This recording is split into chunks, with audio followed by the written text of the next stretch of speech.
Education is something very interesting because we all have an opinion about it, because we've been going through the process of getting educated ourselves.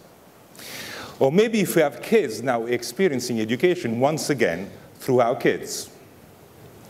I wanted to start my talk about education and innovation with this quote, which is very actual, but it's coming from somebody born in 1861. Tagore was a polymath, was an artist, a composer from Bengali. He was multi-talented, somebody we call a genius nowadays. Yet, he already understood that the concept of learning and knowledge is evolving with time. Now, let's go back in time and to see what is the origin of formal education. And it also started within the army, and the requirements to have a batch of soldiers equipped with the same skill sets. So if somebody was killed in a battlefield, a new soldier will come and replace him. We know through history that armies are as impactful as the capability of moving, thinking, and acting as one. Let's jump in time, Industrial Revolution, industry booming. Again, requirement of legions of skilled workers. But again, these workers had to have similar skills. So if somebody was missing, a new employee could replace him, and the production process will not be interrupted. I'm thinking about production process. Is this one-size-fits-all mentality what we've been doing throughout the 20th century?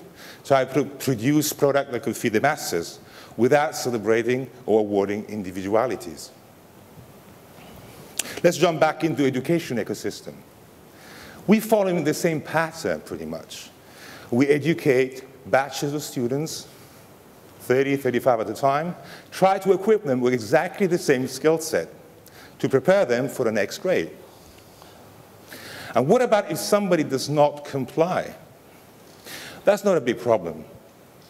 We ask him to repeat the year. We reprocess him over and over until he gains those skills required to upgrade to the next level, because we still think one size fits all.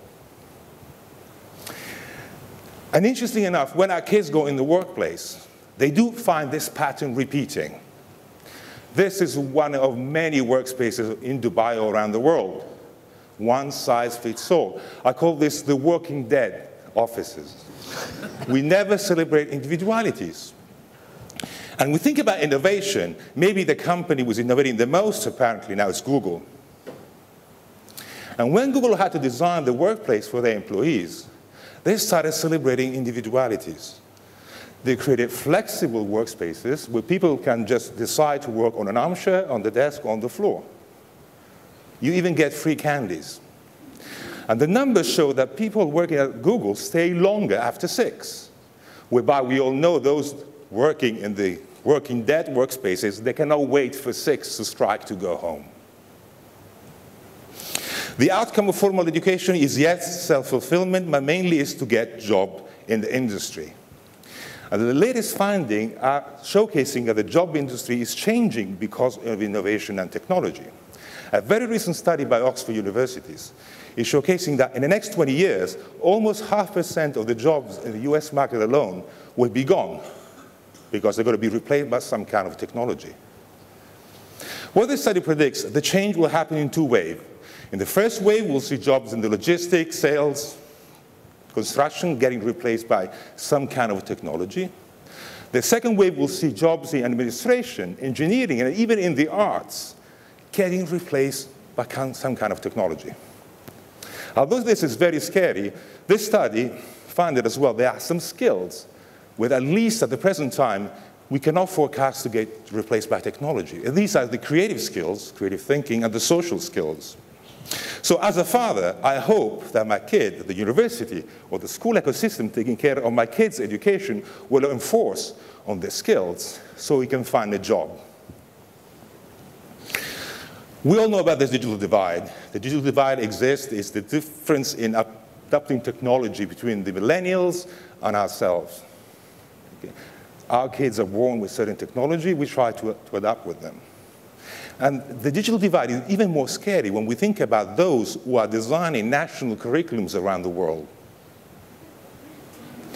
Those are in the age 50+. So with this, the digital divide is impossible to reduce to zero, but something needs to be done. A few months ago, I was giving a talk at another university, and it was a Friday. And I was talking about innovation and education, and I went in my kid's bedroom and just took a picture as an example. Now, this is the very same picture. So this picture showcases a teenager in Dubai doing what he likes to do on a Friday, so with his free time. And I'm sure those who have kids his age, we have the similar scenario in your places. So Sky, he was playing video games, so he was shooting to something. But at the same time, he was listening to music coming from a YouTube compilation from the laptop. Because the new way of consuming music now is not anymore via file sharing or iTunes. It is YouTube compilation. So the music was not matching the content of the video game. That was not enough. On his lap, he has a phone. And kids his age never use the phone to make phone calls. And they never, ever call back. They use the phone to engage in one-to-one conversational group chats with their peers. That was not enough. There's another computer on the side, and was Facebook there, and the timeline updating was happening in his little ecosystem.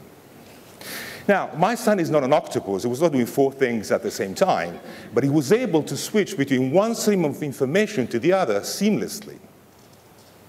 Now, we can, as adults, we can multitask as well. I mean, we know we can watch TV and maybe send some SMS and upgrade the Facebook page during commercials. But definitely, if the phone rings, and we adults will still use the phone for voice conversation, everything else fades in the background. Because we're able only to undertake one stream of information at a time, comfortably. My point is, can this be a consequence of the way we've been educated? Think about it, in the classroom, the dynamics is pretty much one stream of information at a time. Yes, there is time for collaborative work, but the majority of the time is spent engaging with one stream of information. I want to just reduce it in very simple steps. The education process can be reduced in, you have to sit down, so we have to be physically present in the place. You have to be silent, so all the noise around you have to be to zero, because you have to get ready for this one stream of information coming to you from your teacher. You listen to what you've been told, you try to understand, you repeat, and then you get tested. I know this is a very easy, simplistic way, but this is pretty much the steps in how the education works. But we know that kids, our kids are not the same. We are treating them as equal, but they are not. And this is because the educational ecosystem so far had found this one-size-fits-all method as being the most effective to educate the masses. Many times we ask, especially the young kids at school, how was your day? And they come with this, no, this was boring. Now, we have to believe that it was not boring because the content of the lesson was boring. Maybe it was boring because the content was too advanced for them, or maybe too easy. One way or the other, we were treating them as all the same. And again, we've heard about ADHD. Many times we have diagnosed our kid with this kind of anomalies. But if we read one of the definitions of ADHD, it is exactly what our kids are comfortably doing in their free time. So I believe this can be the normality, not an anomaly. So clearly we're going towards an ecosystem where the kids will not fit the system and vice versa. So what can we do? Well, so far, schools, university, and knowledge, and access to knowledge have been the same thing. You go to school, you go to university, because that's where you get your knowledge. It's one single thing. But at the same time, now we know that an internet connection will give you access to content that one lifetime will not be enough to consume. This is a very interesting map. It showcases the size of nation as big as the internet penetration. Now, take a look at China, and take a look at Korea, and try and benchmark Korea with any European country. I believe that connectivity is knowledge, there's no doubt. So I tend to believe that in the next 20, 25 years, the new wave of savvy students will come from this part of the world. As any innovation, there's skepticism coming, okay? We profoundly scared about changing the status quo. So there are people, especially teachers and those designing ecosystems, that believe that a face-to-face learning environment will never be able to be replaced by a distance learning system. A very interesting study 3 years ago from the US Department of Education showcased that benchmarking 45 online versus face-to-face education system gave some very interesting results. And the results are that pretty much the outcome of face-to-face and learning and online, distance, sorry, are the same. But those methods who are working the best are those who are getting both ends. It's a face-to-face and a distant learning. Now, by face-to-face, I don't mean being physically present in one place with your teacher. I mean engaging in one-to-one conversation with the teacher, maybe via Skype. We've been talking about innovation all throughout the day. And when we look at the evolution of the web, for instance, with regards of education, we went through the web 1.0. It was one way. I go on the web to access information. The information is most of the time protected by copyright. And it's pretty much traditional. So instead of buying a book, we get a PDF, but it's the same thing.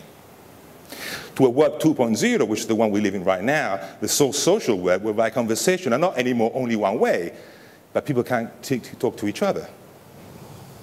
The learning becomes collaborative. Now students can actually work on similar projects together, on the same project, sorry, from different parts of the world. We see the rising of open source material that can cater for everyone. Now, the new evolution of the web, the one that supposedly we're going to step in the next few years or so, is called the web of data. It is profoundly different. For instance, search. We'll never search anymore for information. Information will find us. And when we look at this into the education ecosystem, we're seeing that collaboration can happen now, not anymore between students or teachers, but will happen through institutions and even governments. And there's the capability of capturing data which is unprecedented. Now, I've been talking about history and very theories, but let's see who's going to innovating nowadays in education. Now, it's a very young science, so the people are attempting different solutions. One of my favorite examples is Coursera. Now, Coursera, it is a startup because it was founded 1.5 years ago in California. The world's best courses online for free. So it's a free platform whereby students can enroll in courses. Now, it's 1.5 or 6 months old, and it already has more than 5 million students. Try and imagine a campus that had to host 5 million students. That gives you the idea of the size, of the magnitude of Coursera. There's almost 500 courses and 107 partners so far. This number changes pretty much every day. And when we look at the partners, we're not thinking about the likes of the Yahoo or the Facebook. The partners are the top providers of universities around the world. Ivy League university, not only in the US market, around the world. And this university are partnering with Coursera to better understand what are the dynamics of distant learning, because still we don't have a perfect understanding of the different methodologies.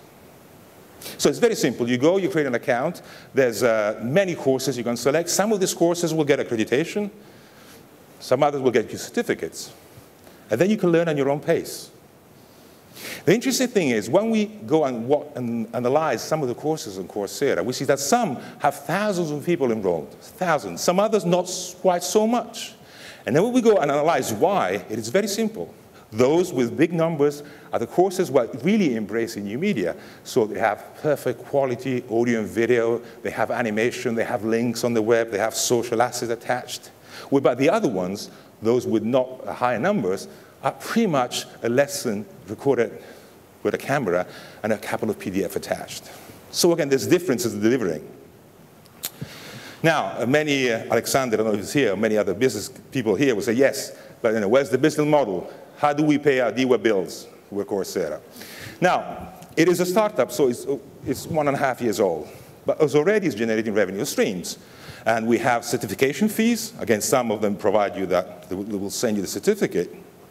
Some other ones are providing services by linking the industries and the best students, because the guys at Coursera have access to the back end and they know who are the best students around the world. If you want to have some extra support, you're going to have distant one-to-one tutoring for a premium.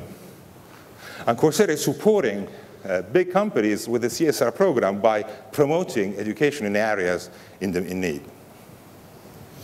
There's a similar Coursera in the UAE is called Cloud Campus. I don't know if you hear about it. It's an initiative of the E. Hamdan University. It's the only online university accredited in the UAE. Pretty much the same concept. It's very social, so you have to log in with your Facebook or Google account. You can search some of the courses. Some of the courses give you credits. And you can spend up to $15 a month, I think, for the maximum package. What Cloud Campus is using is something called freemium. It's a marketing tool whereby you start something for free, and then if you want to carry on, you pay a premium. And for those here who are skeptical about this model, just ask any of your friends who are playing Candy Crush on their phone. It works. Now, the Web 3.0 is the web of the big data. It's the opportunity finally that we have to have a bird's eye view on the world of education because we have the data finally. Now, in terms of sheer data, think about how much information is produced every day around the world in school and university. Every day. So far, this information ended up on pieces of paper in archives, and that's it. But now, through technology, we have the opportunity of gather this data and run some analytics. And this is what Panorama is doing. Panorama is a US company that is providing institutions with analytics to better understand their business models. And they get data from all the stakeholders in education, the parents, the teachers, the students, and the school. And then they provide something like this. It's a very easy to understand graphic package that showcases you how you can tailor for the next year, how you can improve what is working, what is not working. Maybe my favorite case is Khan Academy. Maybe some of you know about it. Khan Academy merges the best of the worst world. It's an online video, open source, together with an analytics attached. This is what is really working now. Very simple. Is heavily related and scientific because the founder is a finance guy. And it works very simple. You select your stream of knowledge, in this case algebra, and everything is based on video. I believe, and I've been believing this for years, that online video is going to change the world. Nowadays, if I buy a wardrobe at IKEA, I don't read the instructions anymore. I just go online and see a guy in Barcelona that struggled to put that thing together. So online video solves every problem. In this case, there is history of algebra, and look at that, it's subtitled in Arabic, because many of this video have multiple languages capabilities. It's not that after you take your course, you can see your results in real time. It's very granular. You can see how many seconds it took you to answer that specific question. The beauty of Khan Academy is that you can log on as a user, as a student, but you can log on as a teacher. And all this for free. So as a teacher, you can manage a class. You can assign Khan Academy courses at your classroom, and then you can have some fantastic way of understanding the dynamics of your class. I mean, this is some of the little metrics you can see in the analytics. It's phenomenal. You can even see which operation that guy was stuck for 2.5 minutes. As a teacher, I could be provided with something like this. Forget about collecting all the reports and going one by one and try to understand. This is completely online, so all the results come inside in real time. So this is a classroom. I can understand who's performing well, where they're struggling, and if somebody's struggling, the guy in red is struggling, I can immediately intervene on him. This is technology free of use that was impossible to use before. It's the next big thing. Now let's go back into the classic education ecosystem we live in now. Okay? We have smart boards, haven't we? Nobody knows how to use smart board. What I believe we need is smart teachers. We have to invest, not that the teachers are not smart, mind you. We have to invest in them and upgrade their skill set to be able to use these tools. As somebody smarter than me said, technology will never be able to replace any teacher, ever. But teachers that do not use technology will be the first one to get replaced. Thank you.